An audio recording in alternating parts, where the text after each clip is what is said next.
What is the strangest, creepiest thing that has happened to you that left you saying, "What the hell was that?" Part 2.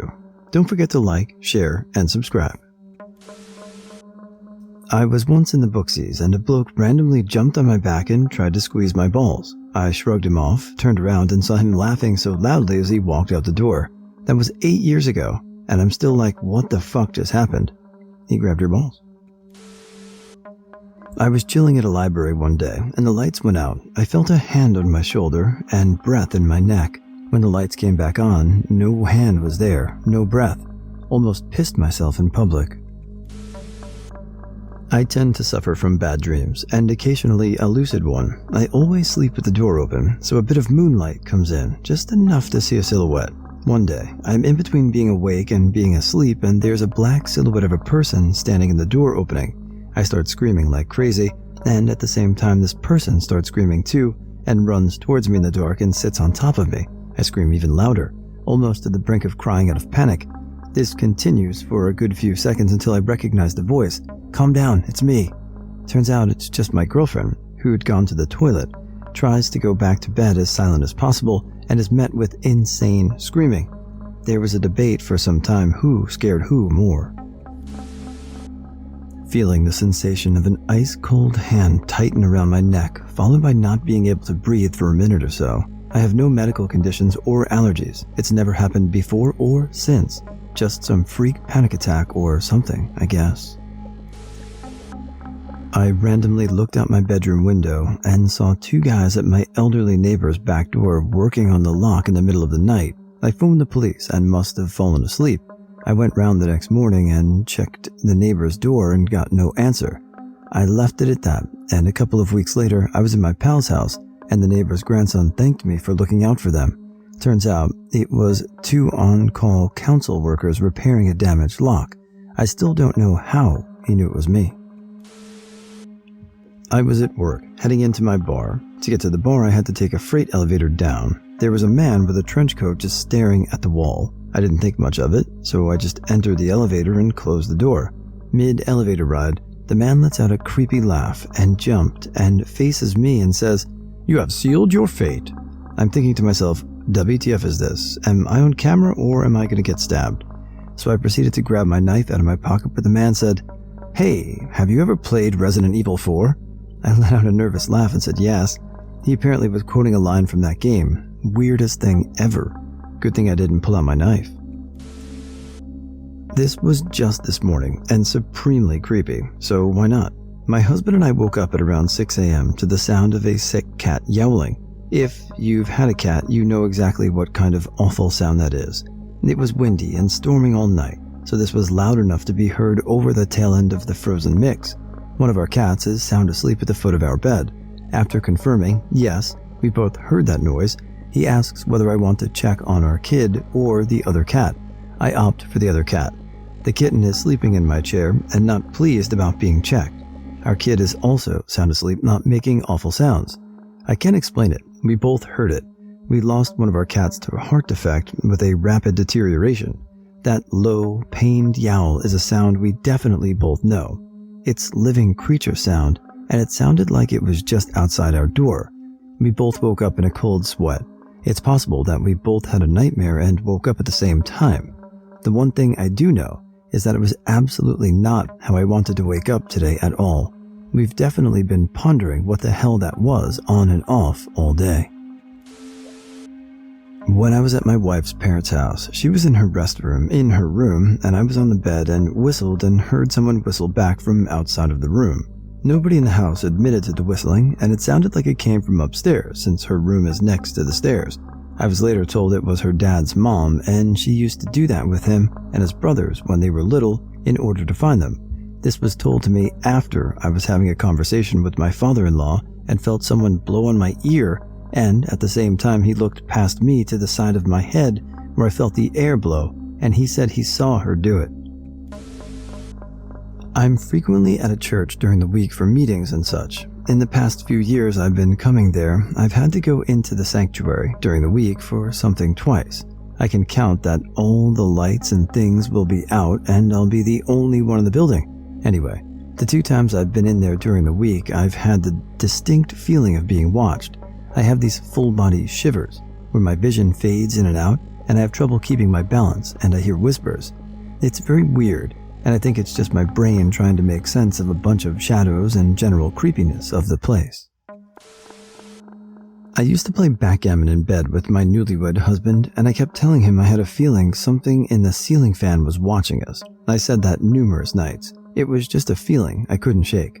One night, in the middle of our game, I looked up and there was a freaking bird looking down at us from the ceiling fan.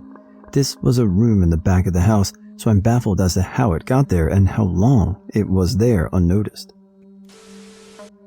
It was a nice and sunny day by the sea at our summer cabin. My cousin and I took my grandpa's boat and went exploring a bunch of islands nearby. We live in a place with a bunch of archipelago.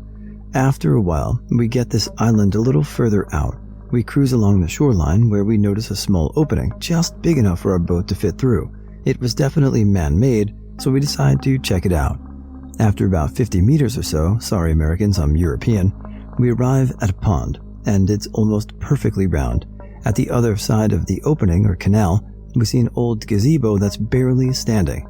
We get to the middle of the pond, and then we notice it. Every sound we heard earlier had gone quiet. No seagulls, no wind, no natural noises. The only thing we can hear is the sound of us rowing. I can only describe the lack of sound as thick silence. It was weird. Of course, the sun vanished behind some clouds and suddenly the pond seemed extremely dark, although it was very shallow. We were trying to joke about ghosts coming to get us. Both of us were clearly nervous. Out of nowhere, a plank in the gazebo falls from the roof and lands with a loud bang on the floor. We nearly jumped out of our skins. We both decide it is time to go, turn the boat around, and I start rowing. We were almost at the opening again when we hear what sounded like groaning and thumping coming from the gazebo. Keep in mind, I was facing the gazebo while rowing. I saw something move behind it, but I couldn't make out what it was because I was panicking. When we got out, back to the regular world, everything was normal. Wind, birds, and natural sounds. Even the sun came back. We have no idea what the hell happened back there, and it could very well have been some animal, but the whole place felt wrong. And wind doesn't stop because of a nearby predator. Someday, we will go back again and see what happens. Good luck. When I was 8, my family went camping, mid-90s, northern Wisconsin. There was a stream next to the road at the entrance to the campground. My brother, 6, and I went to catch crayfish while my parents set up the camp. We had walked maybe half a mile upstream when a man in a van stopped and started asking us questions. He kind of creeped me out, so I told him we had to get back to camp. He followed us back to our campsite and started talking to my parents, who started acting weird. He eventually left, but we weren't allowed to leave without my dad for the rest of the weekend. A few years later, they told us that a few days prior, there was a police sketch on the news for a man wanted for multiple rapes and murders who had ties to that area that looked just like him. They had to talk to the FBI, and after they followed up, it turned out to not be him, but they said the guy did look exactly like the man they were looking for.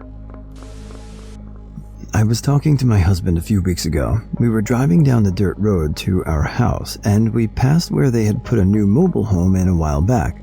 I started telling him about when we were first dating, 2010, would drive by the same place when the old white mobile home with the room built on was still there.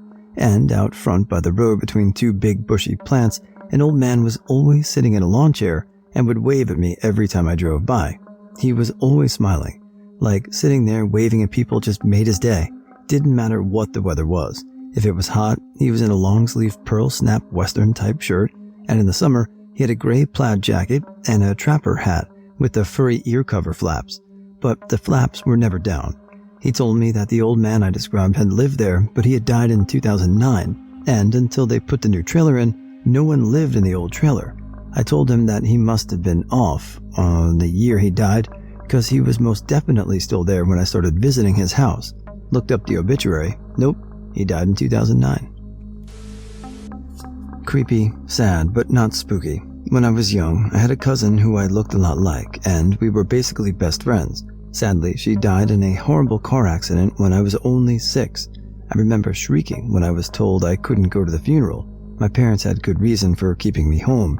Much later, when I was 18, my cousin's dad passed, drank himself to death.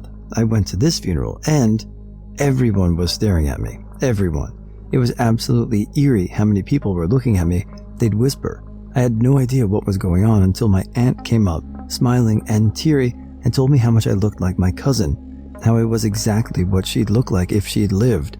For the entire 2 hours, there were eyes on me, staring at me endlessly. I've never felt so self-conscious, and so it was very much an out-of-body experience. I swear people looked at me more than my dead uncle, knowing everyone was staring because I looked like their mental picture of a little girl who had died at the funeral of her father, who died at the bottom of a bottle. Got the fuck out of there as soon as I was unable. Thinking about everyone's expressions and the way their eyes felt on my back unnerves me to this day.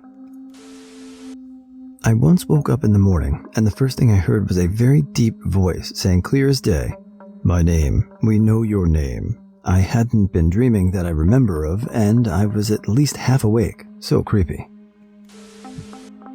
Well, this is my most recent experience at least. Last night, I was on my laptop doing internet things, and I heard knocking on the side of my house. My cats were showing great interest in the closest wall.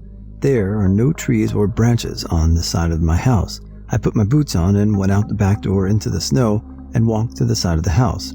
Nothing there. I didn't like that.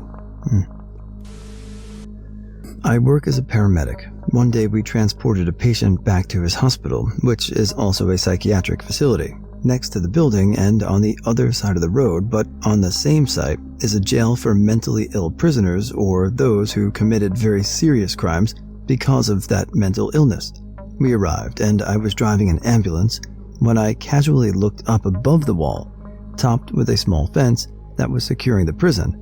As I looked up, there was only one window or room with a light in it, and there was a person standing in that window frame. I only saw the dark shape of a woman with furious, disturbed hair, and she was slowly waving at me. It was already too dark outside for me to really recognize any details on her face. The window wasn't far away from our ambulance, but I was able to notice her creepy and furious smile. I won't forget that day, because it reminded me of how fast you can get in trouble when you meet the wrong people.